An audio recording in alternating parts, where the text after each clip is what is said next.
말씀은 사무엘하 2장입니다. 구약성경 464페이지 사무엘하 2장입니다.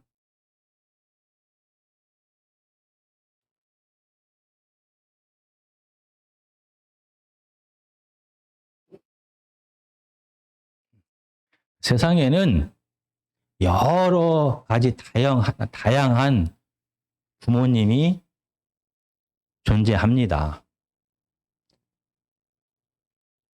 혹시 성도님은 헬리콥터 부모님이라는 말을 들어봤습니까? 이 헬리콥터 부모님은 자녀의 모든 상황에 개입을 합니다.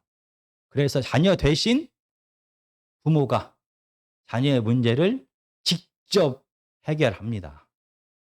물론 다 너를 위해서야 라고 말을 하지만 부모의 욕심이 부모의 뜻대로 자녀의 모든 삶에 간섭합니다.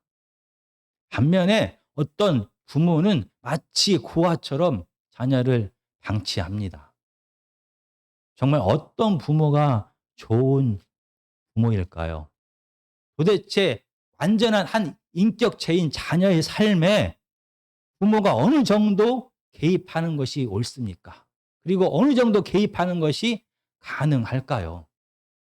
오늘 본문에서 하나님 아버지는 사랑하는 자녀 다윗의 삶에 개입하십니다. 먼저 사무엘하 2장 1절에서 3절입니다. 그 후에 다윗이 여호와께 여짜오 아뢰되 내가 유다 한 성읍으로 올라가리이까 여호와께서 이르시되 올라가라. 다윗이 아뢰되 어디로 가리이까 이르시되 헤브론으로 갈지니라. 다윗이 그 두 아내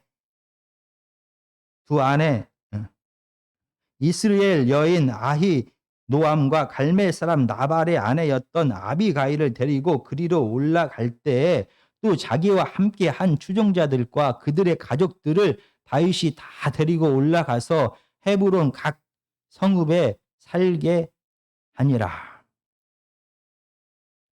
정말 다윗의 원수 사울 왕이 죽었습니다. 정말 다윗은 하나님의 마음으로 그동안 사울 왕을 용서하고 또 용서했습니다. 사울 왕이 회개하고 돌아오기를 기다렸습니다. 이런 하나님의 마음으로 살았기 때문에 사울 왕이 죽었을 때 슬퍼하며 울며 금식할 수가 있었습니다. 그리고 이렇게 이스라엘의 두 영웅 사울 왕과 요나단이 죽은 다음에 다윗은 이 두 영웅을 추모합니다. 그리고 나서 하나님 앞에 물어봅니다. 하나님, 이제 어떻게 할까요? 정말 하나님의 뜻을 아마 대제사장 에봇에 있는 우림과 둠밈을 통하여 물어보았을 것입니다. 이런 다윗의 물음에 헤브론으로 가라고 하나님은 말씀하십니다. 그래서 다윗은 두 아내와 그의 가족과 그리고 자기를 따르는 600여 명의 군사 그리고 그 군사들의 가족까지 합치면 아마 2,000명 가까운 공동체를 이끌고 드디어 블레셋 땅인 시글락을 벗어나서 유대 땅 헤브론으로 가게 됩니다. 그래서 헤브론에 도착하여 이 2,000명 가까운 공동체는 헤브론과 그 주위에 있는 성읍들에서 정착하게 되었습니다. 그리고 유다 지파, 이스라엘의 12지파 중에서 한 지파인 유다 지파의 장로들이 다윗을 찾아왔습니다. 2장 4절입니다. 앞부분입니다. 유다 사람들이 와서 거기서 다윗에게 기름을 부어 유다 족속의 왕으로 삼았더라. 12지파 중에서 한 지파, 유다 지파의 장로들이 와서 다윗을 왕으로 기름을 부어 삼았습니다. 다윗의 마음이 어떠했을까요?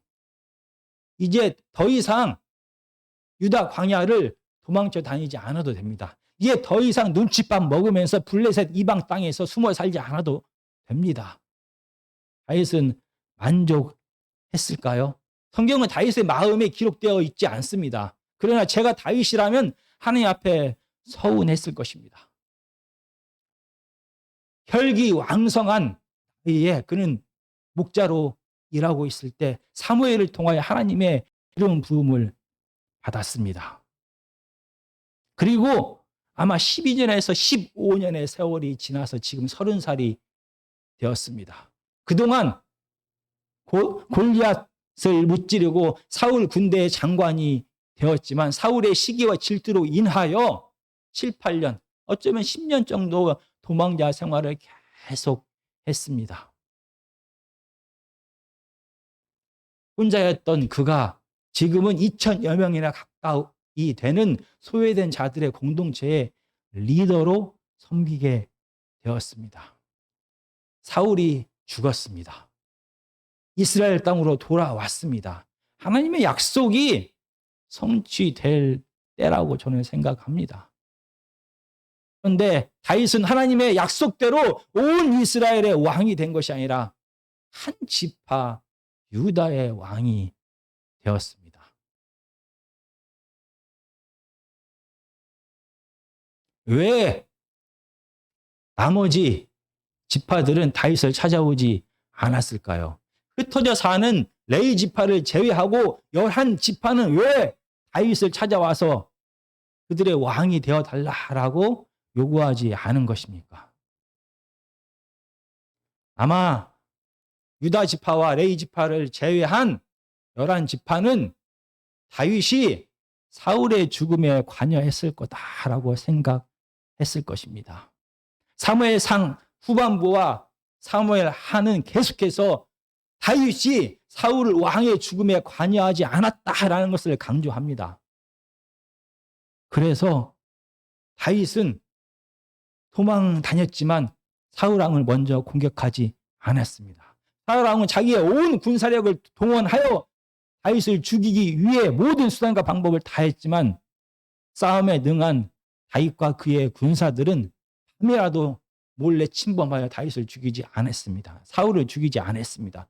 오히려 다윗은 사울 왕을 죽일 수 있는 기회를 2번이나 맞았지만 다시 한번 다 하나님 앞에 사울 왕의 죽음에 대하여 사울 왕의 처분을 맡겼습니다. 첫 번째 사울 왕을 살려주었을 때는 사울 왕이 혼자였습니다. 그래서 아무도 이스라엘 백성들이 몰랐을 수도 있습니다. 그러나 2번째 다윗이 사울 왕을 살려주었을 때는 사울 왕의 군대 장관 아브넬이 옆에서 있었습니다. 사무엘상 26장 15절과 16절입니다. 다윗이 아브넬에게 이르되 내가 용사가 아니냐 이스라엘 가운데서 너 같은 자가 누구냐 그러한데 내가 어찌하여 내 주 왕을 보호하지 아니하느냐 백성 가운데서 한 사람이 내 주 왕을 죽이려고 들어갔었느니라 내가 행한 이 일이 옳지 못하도다 여호와께서 살아계심을 두고 맹세하노니 여호와의 기름 부음을 받은 너희 주를 보호하지 아니하였으니 너희는 마땅히 죽을지니라. 이제 왕의 창과 왕의 머리에 곁에 있던 물병이 어디 있나 보라 하니. 물론 사울의 군대 장관인 아브넬은 사울 왕이 살았을 때는 이 사실을 다윗이 사울을 죽일 수 있는 기회가 있었지만 살려주었다는 얘기를 감히 할 수 없었을 것입니다. 그러나 사울 왕이 죽은 다음에도 이 아브넬은 자기 정치적인 목적을 위하여 정치적인 야욕을 위하여 이 사실을 숨기고 오늘 사무엘하 2장 8절과 9절에 보면 이런 행동을 합니다. 사울의 군사령관 넬의 아들 아브넬이 이미 사울의 아들 이스보셋을 데리고 마하나임으로 건너가 길르앗과 이슬과 이스라엘과 에브라임과 베냐민과 온 이스라엘의 왕으로 삼았더라. 다윗이 사울 왕을 죽이지 않았습니다. 죽이는 거에 관여하지 않았습니다라고 이스라엘 백성들에게 알린 것이 아니라 이걸 숨기고 자기의 정치적인 목적을 위하여 사울 왕에 남아있는 아들 이스보셋을 왕으로 세우게 되었습니다. 아마 이스라엘 백성들은 사울 왕의 죽음에 당연히 다윗이 관여했을 거다라고 생각했을 것입니다. 더더군다나 다윗은 그의 도망자 생활 마지막 1년 4개월은 블레셋 지방에 망명하여 거기서 지내게 되었습니다. 그리고 블레셋 군대들에 의하여 사울 왕은 죽게 되었습니다. 물론 다윗은 블레셋에 지글락에 망명 갔지만 이스라엘을 위하여, 이스라엘의 적들을 위하여 목숨을 걸고 싸웠습니다. 그리고 이스라엘 사울 왕과 블레셋의 군사들이 싸우고 있는 그 시간에 아말렉과 전쟁을 벌이고 있었습니다. 그러나 이 사실은 다윗이 블레셋과 연합하여 이스라엘을 쳐들어오지 않았다라는 사실은 아말렉과의 전쟁에서 승리한 후에 전리품을 나눠받은 유다 지파만이 알고 있었습니다. 나머지 11지파는 당연히 블레셋으로 도망간 다윗 왕이 하나님의 기름 부음을 받은 사울 왕의 죽음에 관여했을 거다라고 생각하는 게 당연합니다. 그래서 이스라엘 백성들은 이 다윗이 사울 왕의 죽음에 관여하지 않았다라는 사실을 알기까지 오랜 시간이 걸리게 되었습니다. 그런데 이상합니다.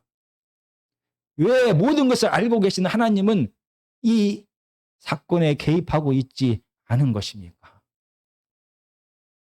마치 헬리콥터 부모처럼 하나님은 사울 왕의 일에 대하여 간섭하시고 개입하셨습니다. 다윗은 기름 부음을 받은 후에 12년에서 15년이 지난 다음에 겨우 이스라엘 한 지파의 왕이 되었습니다. 그러나 사울 왕은 기름 부음을 받은 다음에 바로 미스바에서 온 이스라엘의 왕으로 추대되었습니다. 물론 사울 왕을 반대하는 사람들이 있었습니다. 하나님은 다시 헬리콥터 부모가 되어서 이 사울 왕의 일에 간섭하십니다. 암몬 족속이 이스라엘에 쳐들어 왔습니다. 길르앗 야베스라고 하는 요단강 동쪽에 있는 작은 마을에 쳐들어 왔습니다. 이때 하나님께서 사울에게 하나님의 영을 강력하게 부어줍니다. 하나님의 능력으로 사울은 온 군사를 모아서 이 암몬 족속을 무찌릅니다. 그 결과 마음이 갈라졌던 온 이스라엘의 마음은 하나로 모아졌습니다. 그리고 이스라엘은 마음을 합하여 사울을 왕으로 세웠습니다. 모든 것을 알고 계십니다. 하나님은 다윗이 사울의 죽음에 관여하지 않았고 오히려 광야에서 살던 이방 땅 블레셋에 살던 이스라엘을 위하여 살았다는 것을 잘 알고 있습니다. 그러나 하나님은 왜 간섭하지 않는 것입니까? 사울 왕이 죽었습니다. 주위에 있는 블레셋, 암몬, 아말렉 나라들은 왜 흔들리고 있는 이스라엘 땅에 쳐들어오지 않는 것입니까? 만약 그 중에 한 나라가 쳐들어왔으면 북쪽에 있는 이스라엘은 할 수 없이 다윗을 찾고 또 찾았을 것입니다. 그리고 하나님께서 다윗에게 능력을 주셔서 이 적을 무찌르게 되면 이 흩어졌던 북이스라엘의 마음이 하나로 모아졌을 것입니다. 그런데 왜 하나님은 기적적으로 간섭하지 않는 것입니까? 하나님은 다윗을 택하셨습니다. 내 마음과 같다라고 칭찬하셨습니다. 다윗을 정말로 사랑하셨습니다. 그런데 성경을 자세하게 보면 다윗의 삶 속에는 초월적인 기적의 역사가 없습니다. 이상합니다. 다윗이 목자 일을 하면서 곰과 사자와 직접 싸웠습니다. 하나님의 번개를 내려서 곰과 사자를 죽인 것이 아닙니다. 청년 다윗이 넘치는 힘과 이 목자 생활을 통하여 단련된 스피드를 통하여 그리고 목자 생활을 하면서 곰과 사자들을 물리치기 위하여 계속 연습한 물매질을 통하여 골리앗 다윗을 향하여 나아갔습니다. 이때도 하나님은 먼저 골리앗을 치시지 않았습니다. 다윗은 자기의 목숨을 걸고 골리앗을 향하여 직접 뛰어 들어 골리앗과 싸웠습니다. 다윗이 사울왕을 피해 광야 생활을 계속했습니다. 그때 하나님께서는 불기둥과 기둥으로 다윗과 그의 공동체를 보호하지 않으셨습니다. 하나님은 반석에서 물을 내고 하늘에 만나를 내어서 이 공동체를 보호하지 않았습니다. 이 다윗의 공동체는 생계의 위협과 사울왕에 대한 죽음의 두려움 속에서 먹을 것을 찾아 헤매야만 했습니다.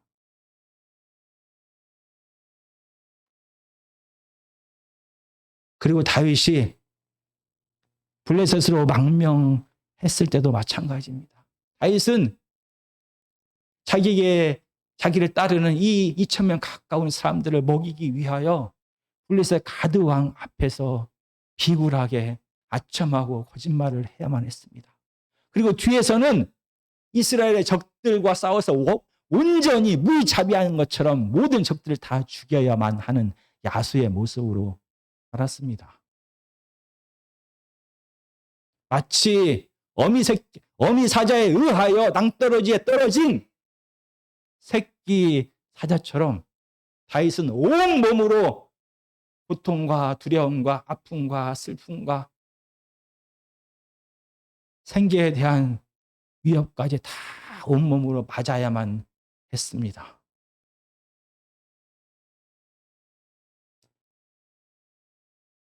물론 정말로 살아계신 하나님께서 다윗을 버린 것은 아닙니다.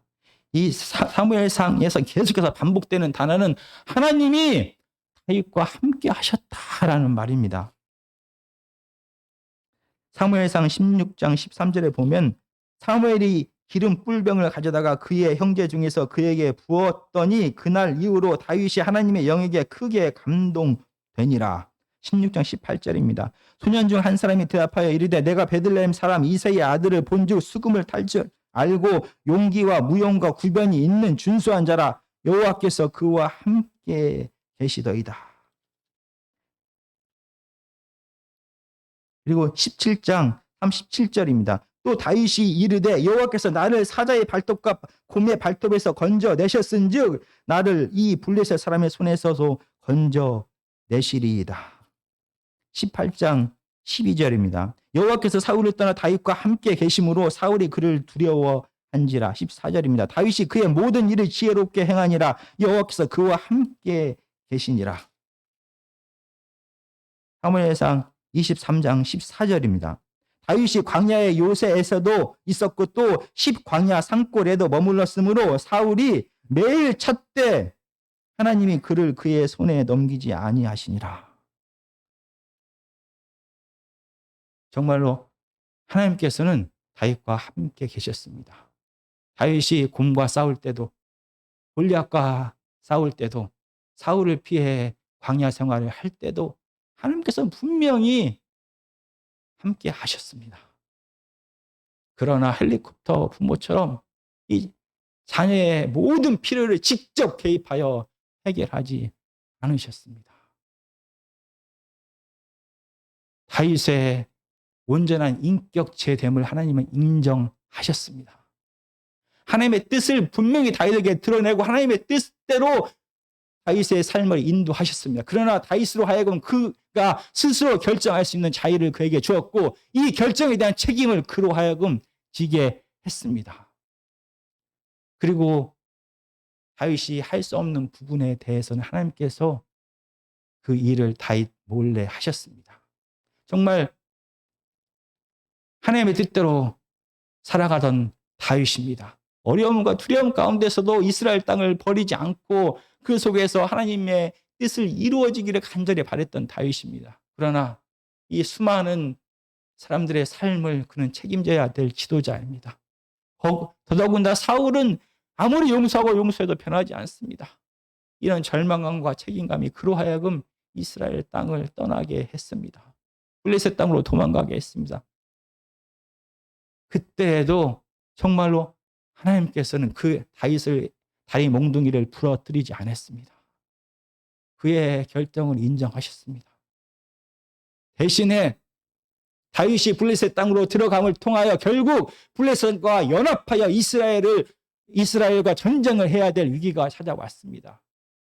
정말 다윗 스스로 아무것도 할 수 없는 이 상황에서 다윗이 버려놓은 똥을 정말 하나님은 치우셨습니다. 그래서 블레셋과의 전쟁에 참여하지 못하게 하셨습니다. 길을 막으셨습니다. 그렇지만 하나님은 헬리콥터 부모처럼 다윗의 모든 삶 속에 개입하여 그의 모든 필요를 기적적으로 채우지 않았습니다. 다윗의 삶을 인정하시고 하나님의 뜻이 무엇인지를 드러내고 다윗으로 하여금 하나님의 뜻에 순종하게 하고 그 가운데 용기를 주시고 그 길을 인도하셨습니다. 이렇게 다윗은 하나님과 동행하게 되었습니다. 이 고난의 길을 하나님과 함께 걷게 되었습니다. 하나님의 뜻이 무엇인지를 자꾸 또 찾았습니다. 그리고 하나님의 뜻이 무엇인지가 깨달으면 용기를 냈습니다. 하나님의 뜻에 순종하기 위하여 자기 목숨을 걸고 자기 삶을 온전히 다 드렸습니다. 이렇게 다윗은 하나님과 동행하면서 기름 부음 받은 자의 진짜 모습이 무엇인지를 기름 부은 자의 진짜 모습으로 점점 성장해 가게 되었습니다. 양떼를 위하여 목숨을 걸었던 이 청년이 소외되고 부서진 2천여 명 가까운 공동체의 지도자가 되었습니다. 그리고 이스라엘의 한 지파를 맡겨도 될 만큼 그의 지도력은 성장했습니다. 그의 마음도 성장하고 그의 용기도 성장하고 그의 행정력, 그의 정치력, 그의 결단, 그의 인내심 모든 것이 한 부족을 맡길 수 있을 정도로 그는 성장하게 되었습니다. 어쩌면 온 이스라엘의 왕으로 바로 추대되지 아니하고 유다 지파의 왕으로 된 것은 하나님의 뜻이 있었을 것입니다.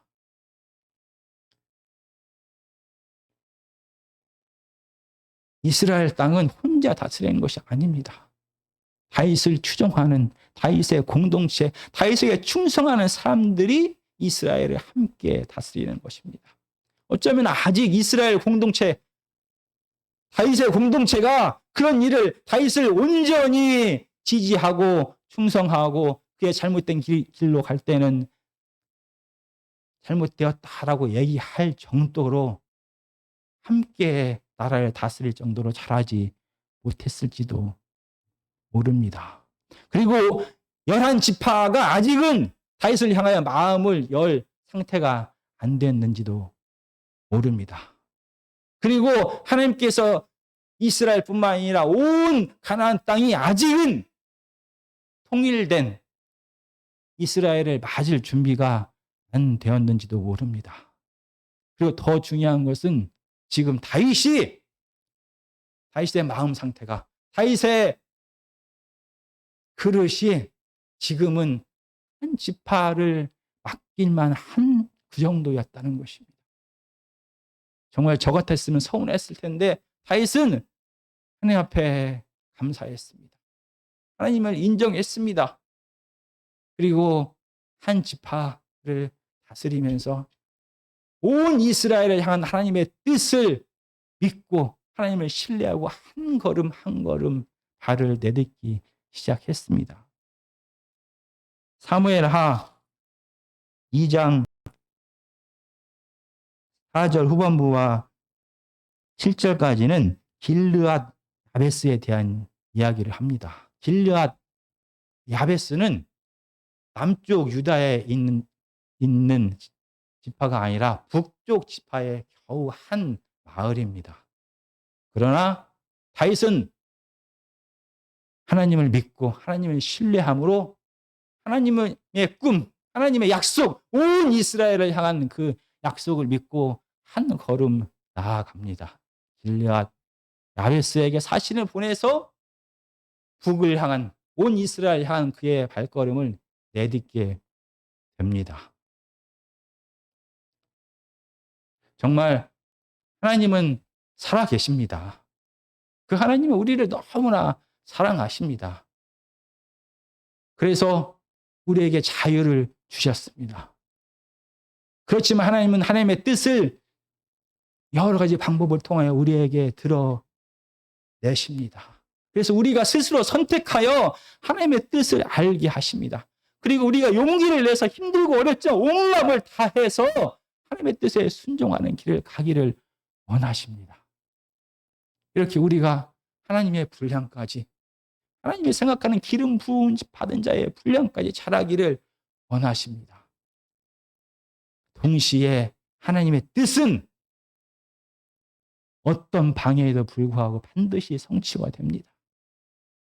어떻게 하나님의 온전한 주권과 인간의 자유의지가 함께 갈 수 있는지 우리는 하나님의 지혜를 알 수가 없습니다. 그러나 분명히 하나님은 우리를 온전한 한 인격체로 존중하시면서 우리에게 온전한 자유를 주시면서 그 자유에 대한 책임을 지게 하시면서도 하나님의 뜻이 반드시 이 땅에서 성취되게 하십니다. 혹시 제가 다윗의 이야기를 읽으며 가졌던 서운함을 갖고 계십니까?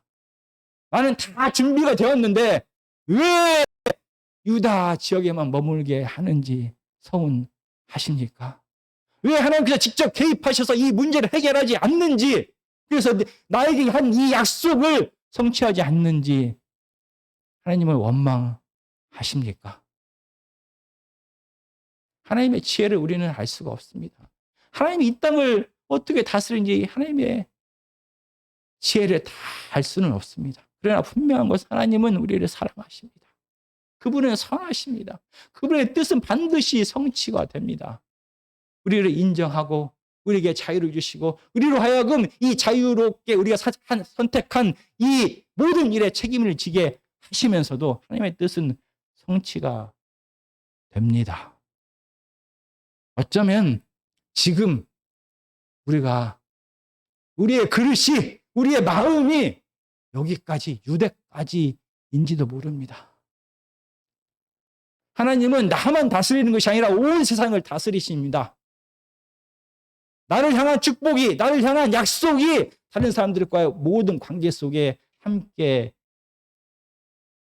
엮여져 있습니다. 그래서 어쩌면 지금은 하나님의 때가 아닌지도 모릅니다. 나뿐만이 아니라 이 일에 함께할 모든 사람들이 아직 준비가 안 되었기 때문에 지금 유다 지파까지만 우리에게 맡기신지도 모릅니다. 하나님은 지혜로우신 분입니다. 하나님은 우리를 사랑하십니다. 하나님의 주권은 반드시 성취됩니다. 우리는 하나님을 신뢰하고 믿고 하나님의 뜻이 무엇인지를 또 찾아야 됩니다. 그리고 발견된 깨달은 하나님의 뜻에 온전히 순종하면서 나아가야 됩니다. 그러기 위해서는 하나님을 온전히 신뢰하는 마음이 있어야만 하는 것입니다. 그리고 하나님은 물론 때로는 사울처럼 기적적으로 역사하여 한꺼번에 그로 하여금 이스라엘 왕으로 세우시는 경우도 있지만 성경의 대부분의 역사는 인간의 역사를 하나님은 존중하십니다. 하나님은 인간의 자유를 존중하십니다. 그래서 이 모든 것을 존중하면서 그의 그릇에 따라서 그의 준비된 만큼 그들과 함께 일해 가십니다. 하나님의 지혜를 인정하는 것이 겸손입니다. 하나님의 지혜를 인정하는 것이 자녀의 당연한 도리입니다. 정말 오늘 하나님의 말씀을 통하여 그 하나님의 깊은 우리를 향하는 사랑과 그 결과 우리에게 주어진 자유, 그 자유에 따른 책임을 다시 한번 생각하는 시간이 되었으면 좋겠습니다. 분명 하나님의 뜻은 우리를 통하여 우리의 그릇을 열린 만큼 이 땅에서 성취될 것입니다.